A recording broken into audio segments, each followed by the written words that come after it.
ده بارت 2 عن الاشواجندا عشان تعرف بالظبط مين اللي لازم يتجنبها وايه الاثار الجانبيه اللي ممكن تحصل عند بعض الناس. لو انت حامل او بترضعي لا ما تستخدميهوش. وكمان مرضى السرطان خاصه البروستات كانسر لازم يتجنبوه تماما.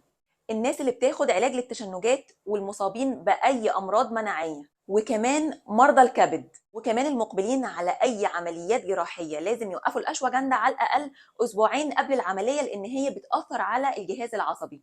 ومرضى الغده برضو ينصح ان هم يتجنبوه عشان هو بيزود هرمون الثيرويد. وكمان المرضى النفسيين اللي بياخدوا مهدئات ممكن يزود لهم الشعور ده ويسبب لهم نعاس. وكمان مرضى السكر اللي اوريدي بياخدوا علاج سكر ممكن الاشواجندا يسبب لهم انخفاض شديد في مستوى سكر الدم.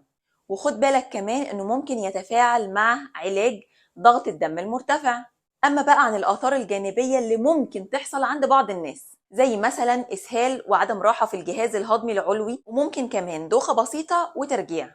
واسمح لي افكرك تاني ان يا جماعه مش معنى انه نبات يعني هو امن للناس كلها والمده الطويله جدا، ومش ضروري لو مناسب مع حد هيكون مناسب مع حد تاني.